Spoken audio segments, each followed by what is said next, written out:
Back in 2013, Harbor Island still smelled of salt water, diesel, and old grain dust that floated out of rusty silos beside the Duwamish River. My name is David Kim, and I was 18, just weeks from finishing high school in West Seattle. Every weekend, my 4 closest friends and I went looking for excitement in places most people tried to forget. We climbed half-abandoned rooftops downtown, crawled under Beacon Hill through service tunnels, and once snuck onto the empty deck of the Smith Tower after the tour guides went home. We said we were exploring the city, but we were running away from the thought of jobs, rent, and college. There were 5 of us that night. Marcus Ruiz carried a cheap second-hand Nikon camera and took photos of every broken window and every no trespassing sign. Logan Brown never talked much, yet he always showed up with bolt cutters in his backpack. Ben and Eli Harding were identical twins and track stars who could outrun anyone. Then there was I, the one who still worried about report cards and curfews. We had heard stories about the empty Fisher Mills flour plant off Klickitat Avenue. The building had been closed since a dust explosion scare in 2006. Security crews had welded steel plates over the doors, but other explorers said they had found gaps big enough to squeeze through. We met just after sunset and parked under the West Seattle Bridge, where the freeway noise could hide the sound of our engines. The night sky was clear, but moonless, so the cranes at the port looked like black bones against a few scattered stars. Wind from Elliott Bay rattled loose traffic signs, but beyond a chain-link fence, the mill looked strangely silent, as though all that noise could not reach it. Logan checked his phone. It was 9:47 p.m. He knelt at a gap in the fence where old metal links bent outward and crawled through. One by one, the rest of us followed. Gravel popped under our shoes, loud in the still air. Yellow street lamps painted the yard in a sick orange glow. Flakes of metal peeled from corrugated walls like fish scales. Fresh graffiti that read drone shone wet under Ben's flashlight. Someone must have sprayed it only days before. That told us people had been inside recently, and the building was not sealed tightly. Eli found a short side door with its padlock missing. We bent under a warped steel plate and stepped into darkness that smelled of mildew, wet wheat, and old engine oil. Our headlamps cut thin cones through drifting dust. Conveyor belts hung from the ceiling. The 5 of us spoke in whispers, partly so we could hear each other, and partly because we were afraid a loud echo might bring patrol officers. The plan was simple. Explore the first floor, climb the stair tower to the roof, take some pictures, and leave before 11. We kept moving north through what used to be the packing room. Split sacks of flour lay open like drifts of snow. Each footstep sent small white clouds swirling around our ankles. Marcus's camera shutter clicked every few seconds. After about 20 minutes, Logan stopped and raised a hand. He whispered that he heard something. All lights were pointed down so our eyes could adjust. I held my breath. At first, I heard only the building breathing, metal sheets groaning in the night wind, loose wires tapping beams, water dripping from a cracked pipe. Then I caught a new sound, a slow scrape, like a heavy cloth bag sliding across concrete, followed by uneven shuffling footsteps. It seemed to come from the stair tower in the center of the building, a tall cage of steel grating that climbed through 3 floors. Ben mouthed that it might be a raccoon. Marcus gave him a doubtful look. The weight behind that shuffle felt too big. I wondered if a homeless person had moved in, or maybe another group of adventurers had slipped inside. Many unhoused people camped under the nearby Spokane Street roadway that year, but the dragging noise felt too deliberate, as if someone was pulling something important. We crept toward the stairwell in a loose half-circle, careful to avoid broken glass and rusted metal sheets. With each step, my heart thumped harder until my pulse filled my ears. The gate on the stair tower sagged open. Its hinge bolts snapped long ago. Logan aimed his flashlight upward. Dust glittered in the beam, but no shapes moved. He shone it down the stairs. Again, nothing but concrete steps and darkness. We stood very still and listened. The shuffling noise stopped, as though whoever made it had also chosen to wait. I could taste metal on the back of my tongue. My flashlight felt slippery in my hand. Behind me, Marcus shifted to warn Eli to slow down. His boot crushed an empty water bottle. The crack echoed like fireworks. I jumped. Ben, who guarded our rear, cursed under his breath. That single noise triggered chaos.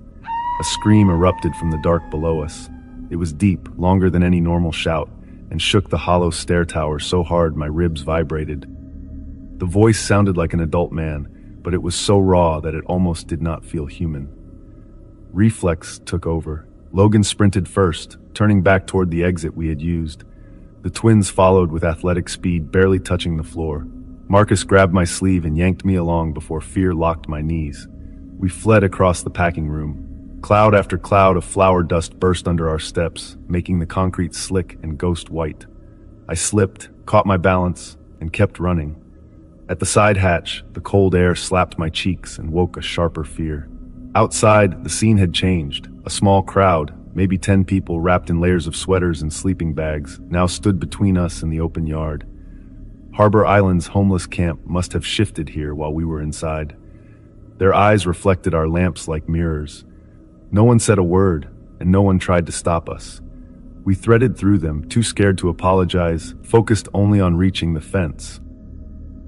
We crawled through the gap and stumbled to our parked cars. My hands shook so badly that I dropped my keys twice. We piled inside, slammed doors, and stared back at the dark outline of the mill. Nothing moved. No more screams cut the air. Logan's phone showed 10:23 p.m. We had been inside for less than 40 minutes, though it felt like hours. Driving across the bridge toward home, no one knew what to say. Every idea sounded thin. Maybe a squatter had yelled to scare us away. Maybe another group of explorers had played a prank. Yet some pieces refused to fit. The scream had felt close and loud, yet somehow flat, as if it came from everywhere inside the stairwell instead of one place. The group outside the mill did not look surprised or annoyed. They looked like they already knew something was wrong. The following afternoon, Marcus sent us the pictures he had taken. One frame, shot at 9:58 p.m., just before Logan first heard the dragging sound, froze me in place. In the background, halfway up the stair tower, a figure leaned over the railing. The shape was human, but the torso seemed stretched, the shoulders too high, the arms too long, as if someone had grabbed the photo and pulled the chest area like soft rubber. Everything else in the shot, from the steel bars to the dust particles, was sharp. Only the body was blurred. I stared until my head ached and then closed the file. I saved it to an external drive and have not opened it since. Over the next weeks, we talked about reporting what happened, yet what would we say? We had trespassed, heard a scream, and run. Police would likely fine us and shrug. We promised each other we were done with serious exploring. College application deadlines, part-time jobs, and relationships soon nudged the promise into place. By summer, the mill faded into a strange memory we tried not to examine. In 2019, the Fisher Mills buildings were demolished so the port could add more container storage.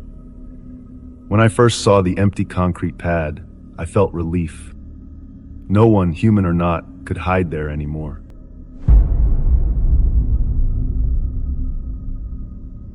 The incident I want to share with you today happened in 1993. Even after all these years, I am just as frightened today as I was then. I have never publicly spoken about this or written about this for the fear of my safety. It has tormented my thoughts and dreams, and it has made me afraid of the dark and given me anxiety. The big question of who and why remains unanswered. In a small farming community bordering Mexico and Arizona with a population of a bit over 5,000, there is not a lot to do. No mall at this time, no skate parks, not even a movie theater.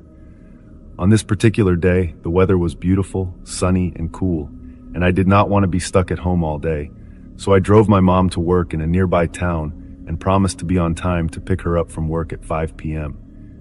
She reminded me not to smoke in her car, and I drove away, heading back home. I ate breakfast and took a nap. About noon, I picked up a friend and we drove around town for a while, then went to the store and purchased something cold to drink and a pack of cigarettes. We drove around and talked the usual girl talk and the latest gossip we shared. When I grew tired of circling the same roads and hitting the same potholes, I headed out of town a couple of miles for a change of scenery. Traveling on a familiar road, I slowed down when I realized that I had driven past the road I usually would take back to town. I always made a point not to go too far because the paved roads turn into dirt roads and it's no place for a family car. But I said, what the heck? I will just take the next road instead of turning around.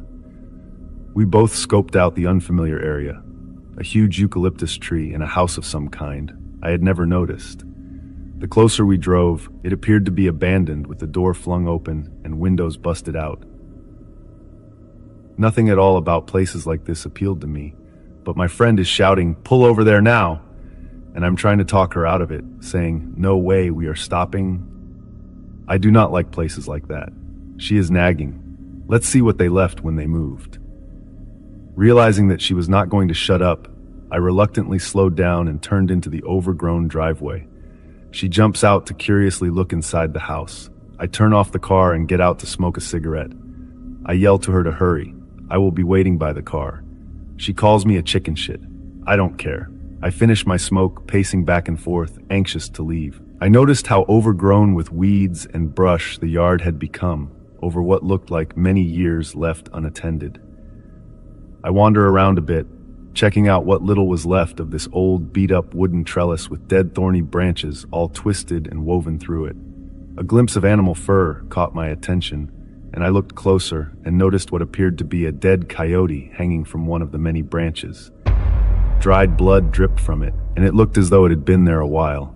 Gross. After a little more observation, as I am already stepping backwards towards the car, I realize there are numerous other similar carcasses sprawled here and there or hanging from branches also.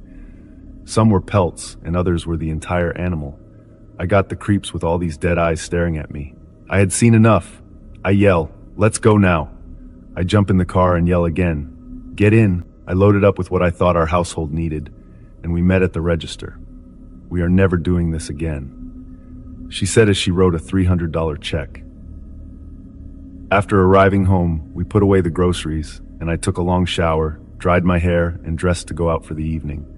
I fed my dog and told my mom bye, I won't be out too late. I drove away in a very dusty and dirty Volvo. After the country roads we traveled earlier today, it really could have used a wash. Maybe tomorrow, Saturday. I could have used my phone at home, but I had the habit of stopping by this small grocery store a block from home to use the payphone next to the store. It was very close to the road, and if I parked the car close enough, I could talk on the phone from my car. Few people had cell phones at this time. I planned to call the same friend I was with earlier. We had made unclear plans of possibly going to visit her cousin. I started to dial her number when, from the mirror, I noticed a pickup truck coming up behind me at a high rate of speed. I stared at it in the mirror, realizing at the last minute this truck was not slowing down. With my car already running, I dropped the phone receiver, leaving it swaying back and forth from the short cord. I slammed it into drive with the accelerator pressed, trying to avoid being struck from behind, and I quickly sped away. Why would this driver want to hit my car? It was obvious that this was exactly what was intended, considering there were no other cars on the road. He had to drive far left to the shoulder of the road to purposely get behind my parked vehicle. If unintentional, why didn't he slow down? He never even slowed down. Now he is on my tail again, and there is a stop sign coming up. I do not want to drive through it, but this guy in this large-sized pickup, the kind used to tow an RV, is inches from my car. If I chose to stop or even slow down, he would ram the back of my car. Giving me whiplash is not the only damage he intended to do, and I'm certain he is trying to make me wreck and then kill me. Why? At one point, I drove past my friend's house. She looked confused as I didn't stop to pick her up as planned. Instead, I sped past with a cloud of dust and a white Chevrolet truck extremely close and viciously trying to plow into me. With no other choice, I raced through the intersection, almost closing my eyes, fearing another car or pedestrian might cross my path. This maniac is still no farther away. I buckle my seatbelt and sit up straight. I drove like my life depended on it, turning corners, managing to not hit a parked car or a lamppost. Using only the gas pedal and seldom the brake, I reached speeds up to 80 miles an hour on residential streets, trying to get away from this psycho. With some good driving and determination, I managed to loose the SOB. Driving by my friend's house again, I saw she was still standing outside. I slowed down, keeping an eye out for the crazy person with a lead foot and anger issues. She quickly hopped in, and not wasting any time, I drove away. We didn't talk. I was shaking. I needed to stay focused on driving. In a town this small, he probably wasn't too far away. It probably wasn't over. Finally, I saw a police car and I hoped he would pull me over for speeding, but that didn't happen. I knew with what I had been through tonight, I needed to tell the police, so I waved out my window for the officer to stop. When he did, I frantically told him about the truck and asked him to stay close by so he could help me, because any moment he would be back to terrorize us again. The officer turned to me and jokingly said, "Why don't you go home and get some sleep?" I slowly drove away feeling tired, helpless, and now teary-eyed, wishing I could do just that, go home and sleep. I spot the truck again as he drives through the intersection ahead of me, as if searching the block, hunting us down. I hear his engine roar as it gains speed, heading towards us again. I start to cry, thinking this night keeps getting worse and worse, and about what the cop said. My friend says, "Stay strong and just drive like you did earlier." I took a deep breath and gained some much-needed confidence. My car was still running strong and not getting hot. I knew I could do this. Hopefully, I will know who and why. I drove around for what seemed like hours. I knew I probably could lose him if I headed out of town, where I could drive faster, but I was afraid that if he managed to run me off the road, I knew he would kill us. It appeared to be over as the angry driver chose to turn off and disappear out of town. Still watching cautiously, I saw it was safe to finally unclench my hands from the steering wheel and slow down to a safe speed. We drove to my house, quickly got out, and ran inside where it was safe. Even though it was late, my mom was waiting for me, immediately asking me what kind of trouble had I got myself into. I wanted to tell her about the danger I was in tonight, but I was too physically and mentally exhausted. I just sat there breathing heavily. With a very serious but also fearful tone, my mother insists I go outside and look at my father's car. I tiptoe carefully outside to the driveway. Stretched out on the hood of Dad's car was a taxidermy-quality black coyote staring back at me. Never mind the who and why.